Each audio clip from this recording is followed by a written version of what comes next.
Okay, सो हम ये question solve कर रहे थे, ये इक्वेशन आपके पास बन चुकी है। अब इसको आप डिफरेंशिएट कर लीजिए, डिफरेंशिएट करके आप यहाँ से ए इंड्यूस निकाल सकते हैं। टाइम आपको दे रखा है 2 सेकंड, डिफरेंशिएट कीजिए, 2 सेकंड पुट कीजिए, आपको फाइनल आंसर मिल जाएगा ऑप्शन बी। ध्यान रखने की बात यहाँ पे यूनिट्स वाली है, यूनिट्स को ध्यान रखिएगा तो आप अपना क्वेश्चन सही कर पाएंगे। ठीक है, चलिए देखते हैं next question.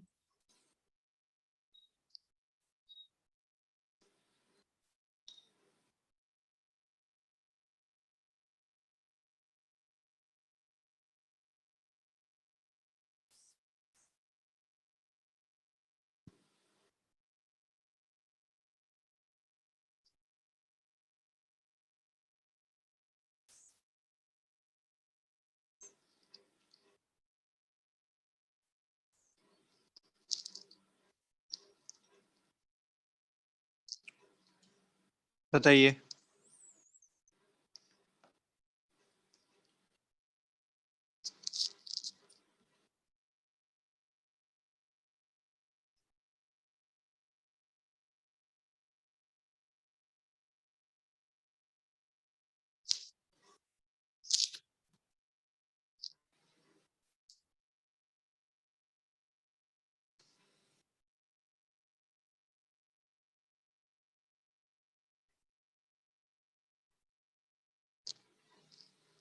Sir fourth option. Fourth option नहीं, अच्छा फोर्थ ऑप्शन बोला तो हाँ, फोर्थ ऑप्शन ठीक है। बिल्कुल ठीक है, फोर्थ ऑप्शन। बेसिकली क्या करना है इसमें कि हमें पूछा गया है इंड्यूस्ड ईएमएफ और स्क्वायर लूप है, इसका हम एरिया जानते हैं, ए स्क्वायर इज द एरिया, पर इसको घुमा रहे हैं इस पोजीशन से, डायगोनल पे एक एक्सिस बना रखी है और इसके अबाउट घुमा रहे हैं। जब घुमा रहे हैं तो इसका एरिया जो है वो लगातार चेंज होता रहेगा, जो मैग्नेटिक फील्ड को क्रॉस कर रहा है, जो परपेंडिकुलर टू मैग्नेटिक फील्ड है वो एरिया लगातार क्रॉस होगा, वो चेंज होगा। तो वो एरिया कितना बनेगा वो अपने को यहाँ पे देखना है। अपन जानते हैं फाई जो होता है वो बी डॉट ए होता है, यानी बी ए कॉस थीटा, जिसको अपन लिख सकते हैं, ये अपने को पता है। सो बेसिकली यहाँ से आपके पास आ गया B A square cos theta is cos omega T. Theta क्या है, जितने ओमेगा से घूम रहा है तो टी टाइम में ये ओमेगा टी एंगल कवर कर लेगा। तो दिस इज द थीटा जो अपने को देखना है यहाँ पे। अब आप निकाल सकते हैं आसानी से अपना induced D five by D T, minus लगा लो चाहो तो, कॉस का डिफरेंशिएट करोगे माइनस आ जाएगा। तो B A square into omega sine omega T, ये मिल रहा है। अब यहाँ पे देखें तो B A square omega sine omega T, ये तो आ गया। अच्छा यहाँ पे नंबर ऑफ टर्न्स भी है, ओके नंबर ऑफ टर्न्स भी हैं तो ठीक है, नंबर ऑफ टर्न्स भी हैं, मल्टीप्लाई कर दीजिए, हम जानते हैं नंबर ऑफ टर्न्स मल्टीप्लाई हो जाते हैं। So answer should be 10 B A square omega sine omega T, ये आपका आंसर आ जाएगा बड़ा आसानी से। और आपने ये थीटा को ओमेगा टी ही क्यों लिया, क्योंकि भैया हम जानते हैं कि एरिया वेक्टर जो होता है वो हमेशा परपेंडिकुलर एरिया वेक्टर लिया जाता है। तो एरिया वेक्टर इज परपेंडिकुलर, यहाँ पे आप एरिया वेक्टर चाहे अंदर की तरफ मान लीजिए, बाहर की तरफ मान लीजिए, कैसा भी मान लो, जब घूमेगा तो एरिया वेक्टर भी घूमेगा। पहले तो ये बिल्कुल ठीक बी की डायरेक्शन में है, बी भी अंदर की तरफ है, एरिया वेक्टर भी लेफ्ट से अंदर की तरफ है। टाइम के साथ ये घूमना शुरू किया तो जो एरिया वेक्टर भी अंदर था वो घूमना शुरू होगा, वो एरिया वेक्टर टाइम के साथ चेंज होना शुरू हो जाएगा ऐसे। तो पहले इस डायरेक्शन में था, यहाँ से जितना घूम रहा है यही तो एंगल अपने को चाहिए, तो this angle is omega T. So समय के साथ theta is nothing but omega T. देखिए नेक्स्ट।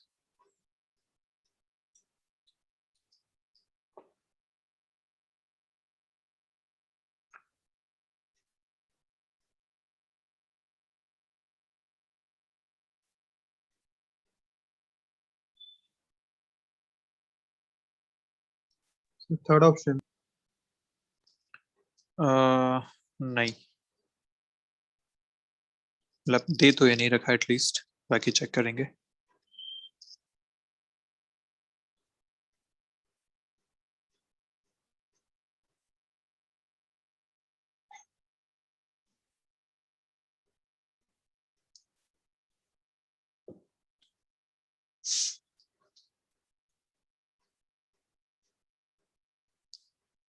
क्या कह रहा है, conducting wire frame is placed in a magnetic field which is directed into the paper. Okay, the magnetic field is increasing at a constant rate, the directions of induced current in the wires A B and C D. ये sir आपसे first पूछा है। Option.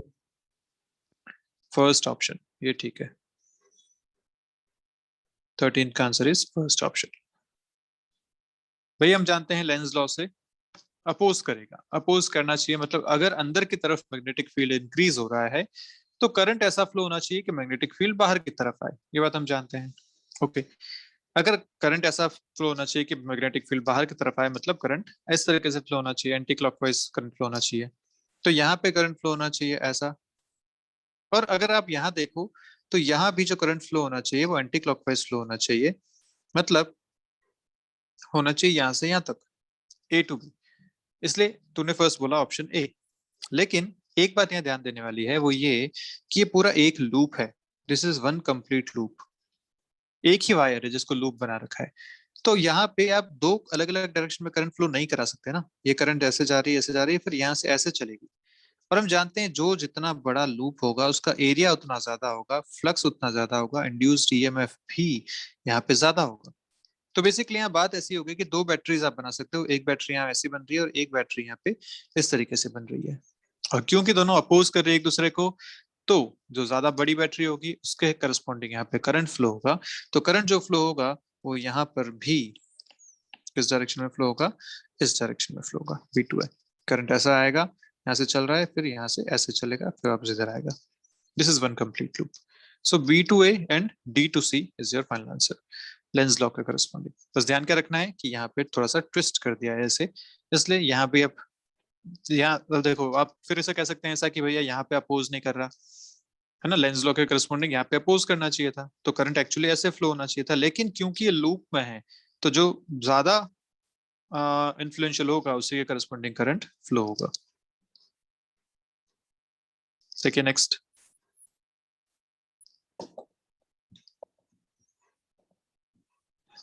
Dead beat मतलब क्या sir? The pointer of a dead beat galvanometer gives a steady deflection because नहीं, ये तो मुझे भी नहीं पता क्या है, चलो छोड़ो इसको, नेक्स्ट देखते हैं। नेक्स्ट देखिए।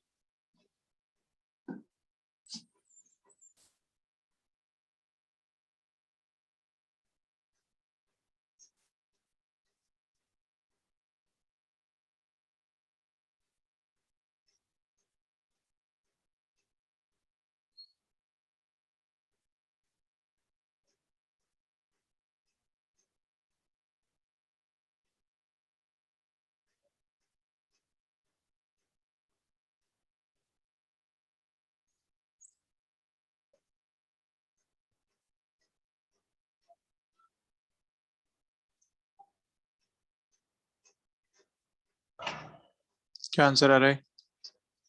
और एक सेकेंड,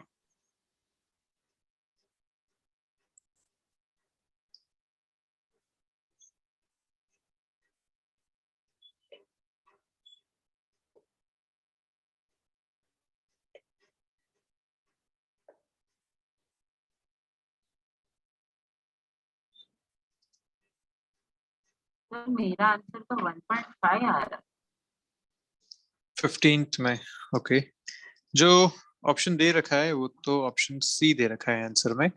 चेक कर लेते हैं एक बार क्या क्या क्वेश्चन है। देखिए स्क्वायर मेटल लूप, साइड दे रखी है 10 सेंटीमीटर की, ठीक है, इसकी साइड मिल गई, एरिया मिल जाएगा, रेजिस्टेंस 1 ओम दे रखा है, ठीक है, move with a constant velocity partly inside a uniform magnetic field of this directed into the paper, ठीक है, the loop is connected to a network of 5 resistors each of value 3 ohms. If a steady current of 1 milliampere flows in the loop, then the speed of the loop is, आ गया third option. आएगा basically यहाँ पे इन सबको मिला के क्या बन रहा है, ये कैसा नेटवर्क है, व्हीटस्टोन ब्रिज। व्हीटस्टोन ब्रिज है। तो इन सब का जो इक्विवेलेंट रेजिस्टेंस आएगा वो 3 आएगा, क्योंकि जब सब सेम होते हैं तो इक्विवेलेंट भी सेम आता है। तो ये आपका यहाँ से आंसर आ जाएगा कि आर इक्विवेलेंट जो इन सब का है वो है बेसिकली 3 ओम्स, व्हीटस्टोन ब्रिज के करस्पॉन्डिंग।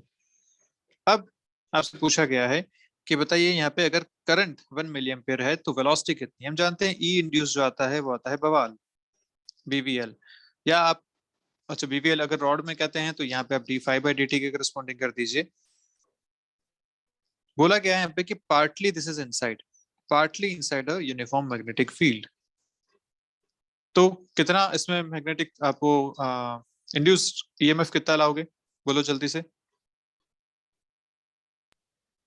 टीवी है। बीवीएल ही आएगा, यही आएगा, और कोई दिक्कत वाली बात नहीं है इसमें। देखो भाई, पार्टली इनसाइड है, ये बाहर की तरफ जा रहा है ना, यहाँ पे आपको एकदम बॉर्डर पे दिखाई रखा है, ये लिखा हुआ है कि पार्टली इनसाइड। जब पार्टली इनसाइड है तो ये तो बाहर आ चुका है, तो इसमें तो अब कोई सोचने वाली बात है नहीं। ये जो लेंथ है और जो वेलोसिटी है वो दोनों एक ही डायरेक्शन में है। जब लेंथ और वेलोसिटी एक डायरेक्शन में होती है तो उसमें कोई भी इंड्यूस्ड ईएमएफ नहीं आता, हमने बीवीएल पढ़ा हुआ है। सिर्फ इसमें आएगा this is a rod, induced EMF will be BVL, सीधी सी बात। सो बीवीएल आ गया, आपको करंट मिल जाएगा E induced by R equivalent. Current आपको दे रखा है 1 मिली एम्पियर, मतलब 1 इंटू 10⁻³ बीवीएल से आप देखें तो बी आपको दे रखा है 2, वेलोसिटी यहाँ पे आपको निकालनी है, और एल लेंथ आपको दे रखी है 10 सेंटीमीटर 0.10 मीटर्स। इसको यहाँ पुट करते हैं तो 0.20 into V divided by R equivalent is 3। इसको सॉल्व करेंगे, यहाँ से आपको आंसर मिलेगा। क्या मून क्या कह रहा है, आवाज नहीं आ रही तेरी। सर 1 ओम रेजिस्टेंस है उसका भी है ना। अच्छा अच्छा अच्छा अच्छा, इसको भूल गया मैं, हाँ 1 ओम रेजिस्टेंस इसका भी है, बिल्कुल ठीक बात है। तो टोटल रेजिस्टेंस हो जाएगा 4, 3 + 1 इट शुड बी 4 ओम्स, बिल्कुल ठीक बात है, 4 ओम्स ही हो जाएगा। अब आप यहाँ से अपना आंसर बता सकते हैं, 4 into 10⁻³ divided by 0.20 this is equal to V. तो यहाँ से वी आपको मिल रहा है ये -2 है, इधर से अगर देखें तो -2 तो आ रहा है 2 इंटू 10⁻² या 2 सेंटीमीटर्स पर सेकंड। 2 मीटर्स पर सेकंड इंटू 10⁻² था, तो 2 सेंटीमीटर्स पर सेकंड इज द वेलोसिटी, वो आपको यहाँ से मिल जाएगी, बिल्कुल ठीक बात है। So this is your answer. तो यहाँ पे इंड्यूस ईएमएफ कैसे निकालें, ध्यान रखना है, पार्टली ऑलरेडी दे रखा है और ये बाहर जाता हुआ दिख रहा है, एकदम बॉर्डर पे दिखा हुआ रखा है, इसलिए हम इसको मानेंगे कि ये तो बाहर आ चुका है। ये दोनों क्योंकि वेलोसिटी के पैरेलल है, इनमें कोई मैग्नेटिक फील्ड इंड्यूस कोई इंड्यूस्ड ईएमएफ नहीं आएगा, जो भी इंड्यूस्ड ईएमएफ आएगा सिर्फ इसमें आएगा, तो इसमें आता है बीवीएल। चलिए नेक्स्ट लास्ट क्वेश्चन देखते हैं आज का।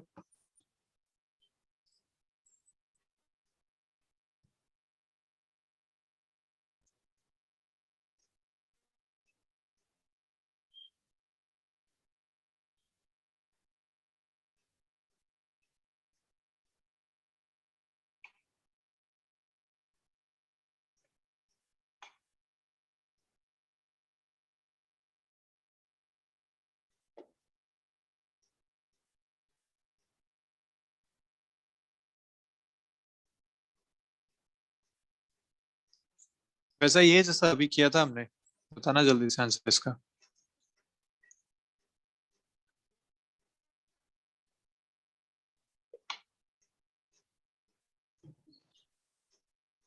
क्या आंसर आ रहा है?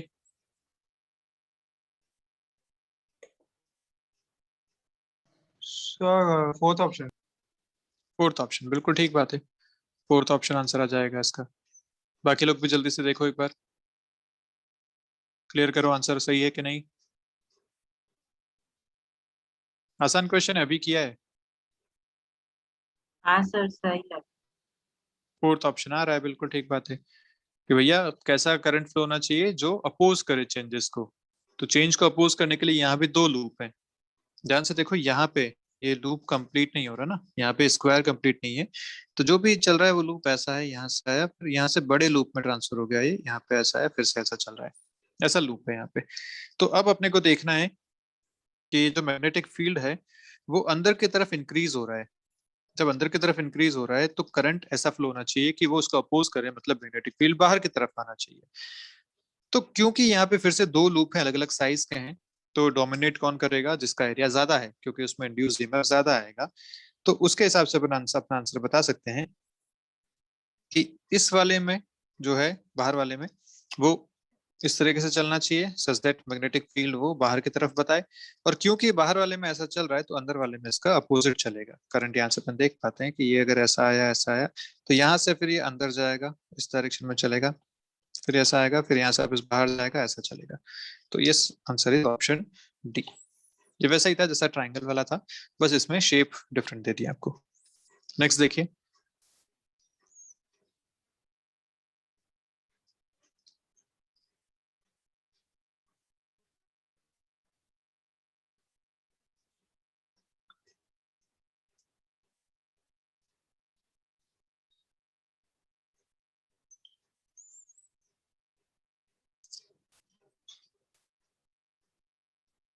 म्यूचुअल इंडक्टेंस की यहाँ पे बात है। Sir first option. First option ठीक है, first option is your answer. क्या किया श्रेय? मैंने तो सिर्फ ऑप्शन में देखा कि सबके अंदर नंबर ऑफ टर्न्स उन लोगों ने डाले हुए हैं, एक में ही नहीं डाला और लिखा हुआ है पर टर्न। नाइस, बहुत बढ़िया, बहुत अच्छे। अच्छा तरीका है अपने को मतलब आंसर लाने से मतलब है अपना सही हो जाना चाहिए। बिल्कुल ठीक है। चल आप कॉन्सेप्ट पे भी ध्यान दो, बताओ कॉन्सेप्ट से कैसे करोगे? सर वो फाई फॉर्मूला है ना, phi induced in one equal to m into नहीं आई डी और फाई क्या? बाई डी टी एम हाँ, आई फाई जो होता है वो होता है एम आई। जैसे जब म्यूचुअल सेल्फ इंडक्टेंस की बात करते हैं तो फाई को लिखते हैं एल आई, वैसे म्यूचुअल इंडक्टेंस में लिखते हैं M into I. This is the mutual inductance में फाई। आपको D phi by D T चाहिए क्योंकि इंड्यूस्ड ईएमएफ पूछा गया है, दिस इज इंड्यूस्ड। और नंबर ऑफ टर्न्स भी यहाँ पे आपको दे रखे हैं एन टर्न्स, तो एक्चुअली जो फाई होगा आपको एन के हिसाब से लिखा जाएगा। इसको डिफरेंशिएट करेंगे तो एन एम आई का डिफरेंशिएशन यहाँ पे बेसिकली आपसे पूछा गया है। अब यहाँ पे क्या क्या दे रखा है? is M Henry take a current I ampere in one of the coils is brought to zero in t seconds। Current यहाँ पे चेंज हो रहा है तो D I by D T अपने पास है, सो ई इंड्यूस बेसिकली लिखा जा सकता है N M D I by D T. Okay, the E M F produced per turn in the other coil in volt will be. तो D I by D T आपको दे रखा है कि आई से जीरो गया टी सेकंड में, so D I by D T is I by T, I minus zero by T या आई बाई टी, ये यहाँ पुट कर देते हैं। और आपको पूछा गया है पर टर्न, तो ये आपका आंसर आ जाएगा m into I by T. This is your answer. पर टर्न के हिसाब से m I by T, this is your answer. आसान सा क्वेश्चन है, ठीक है। तो चलिए आज की क्लास यहीं खत्म करते हैं। कुछ क्वेश्चंस इस पे और हैं जिस पे अपन नेक्स्ट क्लास में बात करेंगे। उसके बाद अपन बात करेंगे मैग्नेटिज्म एंड मैटर की, जो एक मैटर की वजह से मैग्नेटिक फील्ड आता था, अर्थ का मैग्नेटिक फील्ड, और वो सारी बातें उसमें आएंगी, तो उस पे बात करेंगे अगली क्लास में। तो इसी को अपन कंटिन्यू करेंगे, ठीक है। तो चलिए तब तक के लिए बाय बाय, ध्यान रखिए अपना। Yes bye sir, thank you sir. Bye bye. और नीट सर वाले बच्चे